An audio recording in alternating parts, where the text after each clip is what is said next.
Welcome, everyone. This is Coffee with the Journalist. Oh my gosh, I actually got coffee today. This is a rare instance. I'm Beck Bamberger. I made one pitch along with Jared Martin, who you all know because you've been listening to this dang podcast for a very long time. We thank all our publicists out there. And we're here to talk with reporters, journalists, editors, the freelancers that make the world go round in our world as publicists because we need to know each other. We need to have good relationships. So, yay. And with us today is Cassie McGrath, who is the healthcare reporter at Morning Brew Inc. We're going to hear a lot about healthcare and the things going on at Morning Brew. Cassie, thank you for being here. Thanks so much for having me. I'm excited to be here. Yes, I know you've been listening to a couple episodes you said, so you're up to speed a bit. Yeah, my editor came on a few weeks ago. She was great. So yeah, I'm excited to chat in more depth. Yes. So you've been now at Morning Brew since about a year, right? Since last May or so, right? Yes, that's right. How has it now been? Because specifically, we want to talk about your inbox. But actually, before we get even to that, Morning Brew, can you give us an overview of the coverage type so we're very up to speed with that? Yeah, definitely. So I'm on our professional division side. So we work under healthcare brew. Mm-hmm. We also have IT brew, CFO brew, HR brew, etc. So we're focused on the healthcare industry, and that ranges everything from hospitals, health plans, tech, medical devices, things like that. Doing more government Pharma. reporting, pharma, Mm-hmm. exactly. Doing more government reporting now as and more policies are intersecting with industry and things like that. Mm-hmm. So yeah, we do a wide range. We put out 3 newsletters a week: Monday, Wednesday, and Friday. We're a team of 3 reporters, an editor, a great copy editor. So yeah, we are small but mighty, I would say. Okay, small but mighty. Now, wait, you said the number of people on your team. Go back to that. You have a copywriter? So yeah, we have a copy editor, Copy editor, an yeah, for editor you. Nicole, Yes, who was on a few weeks ago, yes, and 3 yes, reporters. yes. Okay, and three. Okay, so it's a tight team. Mhm. Tight team. Okay, now let's get into your inbox. Now that you've been there about for a year or two, I'm sure people now know about you and are trying to hit you up. So, how is your inbox and how do you organize it? Yeah, it's always busy. I came from another role covering health journalism, covering healthcare. So I got to bring some sources to this role. Mhm. I had those connections made. That I was always the think, Boston Business Journal, yeah, right? it Yep, was. yep, Yeah. yep. Mhm. So kind of going, and I'm from the Boston area. I don't live there anymore, but Mhm. I had, it's really like a healthcare hub. So Yes. as I moved into more national coverage, I definitely often touch base with those same people. So always having familiar names in the inbox is great. And I try to set up even background chats or just conversations with folks so I have a name, a face to the name when they come into my email. But yeah, it's always busy. I think I get a wide range of things. I tend to cover at Healthcare Brew, hospitals, tech, and government, but we all cover everything too at the same time. So my kind of role is like, if it's not too stressful for someone else, I'll always take a pitch and I'll always read it over, because I want to know what people are talking about, what they care about, because that can turn into a story now or maybe in the future if I see, a lot of people are talking about this thing, and I think an inbox is a good way to indicate that. Mm. So it's always busy though because of that, and because a journalist's inbox isn't a little crazy. It is. It is. Okay. So you mentioned there's something, oh, for later time, it becomes relevant for you. Mhm. So I'm guessing you don't delete pitches. No, You let them ride. I do, yeah, because I like to go back and search sometimes too. Hmm. I find my inbox is a really good research for that, and sometimes I saw something a couple months ago, and I think now's the time to act on it, and maybe there's a source available, an expert available there. So, um, I think it's just valuable to keep them, but I know other people maybe would be driven a little crazy by that. No, it's very common for reporters, I have to say. They use their inboxes as their own personal, Google of Mhm, sorts and go back in there. So I want to ask more about that though, because it is so common. mhm. And so publicists have all had this day, hopefully, where you're like, oh my God, that pitch I sent 3.5 months ago, they responded right now. Like, you're like, what? Like, and that's because that journalist is going back in and searching. How do you search? What like keywords are you doing? Because I think this helps illuminate for publicists what they should always have in their pitch. Yeah, I think it's often the topic for me, so I'm not sure how helpful that is, but yeah, it is often if they're monitoring excuse me, if they're monitoring trends in the industry that, I find that I wanna go back to, often I'll search that way, but sometimes it could be a name, sometimes it could be, a title even, like I'm looking for someone right now I'm working on a story about chief AI officers at hospitals. So if, sometimes I search that way. So, yeah, and I think often, like, in getting pitches, as much of the jargon that can be worked through as possible, especially in healthcare, really get to the point and explain what you're pitching, if it's a device or something, or I think this happens a lot in healthcare because, in trying to describe something that is kind of confusing or complex, you can kind of just say it's like solution oriented or future proof or something like that. That I don't know what that is. So I'm not going to often go back to those pitches that don't make it clear really what the product is or what you want me to write about because yeah, and if I have to ask several questions to understand what the pitch is, yeah, I might take time to do that. So I would say that would be my point of advice. I guess that's not as much on the searching thing, but if you're pitching a product and you say, I think this is really interesting, I think this is going to change the healthcare industry, I need to really understand what it is from that first email. Yes, and I would say the first sentence.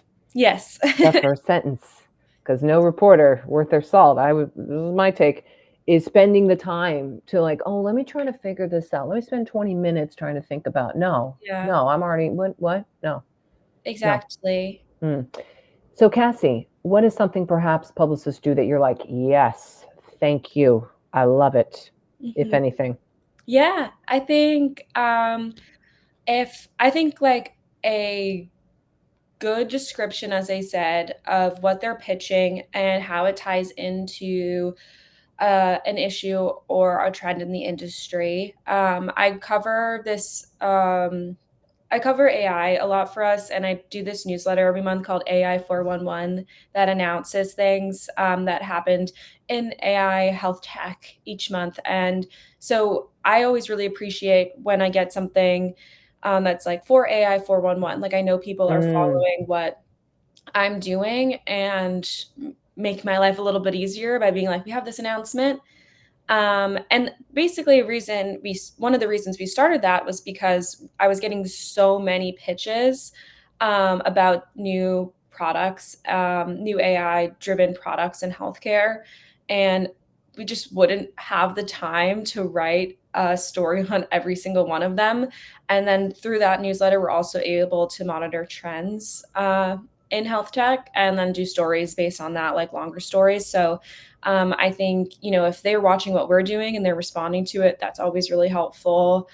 Yeah, and I think I always appreciate like one generous follow up because, as I said, I'm inundated. And so I think if I do miss something, especially someone if I have a relationship with them, I always welcome a follow up. And I actually try to thank them for following up when I end up. Oh, okay. You like a follow-up. Okay, one and done. Yeah. Okay. I think that can be really helpful because, yeah, if I miss something, it's that I genuinely missed it because we have so much happening all the time. So I do appreciate that. Yeah, but I think a lot of it comes down to just being as descriptive and to the point as possible, and making sure, like, before pitching it to me, that you understand the product because maybe I do have a follow-up question, and making sure also it relates to healthcare. Sometimes I get pitches that are more industry general, and there aren't numbers that I can tie back to the healthcare industry. And I just don't want anyone to waste their time, and I don't want my time to be wasted. And I just can't use those usually. Yes, exactly. Okay. So the one follow-up is my takeaway on this that you do like. What about relationship building? So you're Mhm. talking about you came from, you had some relationships when you came from the last media outlet in Boston. It sounds like you like media relationships, but for you, how are those built? Mhm. Yeah, all types of ways. I think, in person as much as I can. I love to meet people in person, either going into a hospital, like touring a manufacturing facility, or even just, going to events and things like that. Conferences are really helpful for meeting people. I went to CES in January, and I'm still generating story ideas and connecting with people from there. So that's really helpful. And then, yeah, I work remotely, so I meet with people online all the time. I'm always interested in a background call, so I think those are really helpful. And, sometimes I work with, um, the same, PR folks several times, Mm, and then we can kind of build a relationship that way. And then, of course, with sources, same thing, just chatting with people and, if you have a really good conversation with someone, that feels like, okay, like we had, 20 minutes for today, yeah. but you brought something up that I would love to talk about again. I usually try to follow up on that because once I'm done with this story, sometimes I got another story idea from them and I would love to explore that in more detail. So yeah, all types of ways. But Mm. um, yeah, and not as much, I guess I don't do it as much over email. I usually like to get on a call with someone. Okay, so get on the call. Okay, so you're open for the call. You're open for a Mhm. little Zoom chat. Okay, got it. Okay, Cassie, this is good.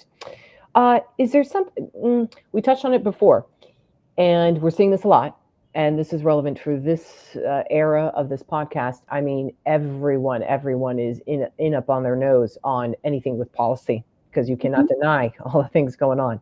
Yeah. Who is helpful for you source wise right now? Good question.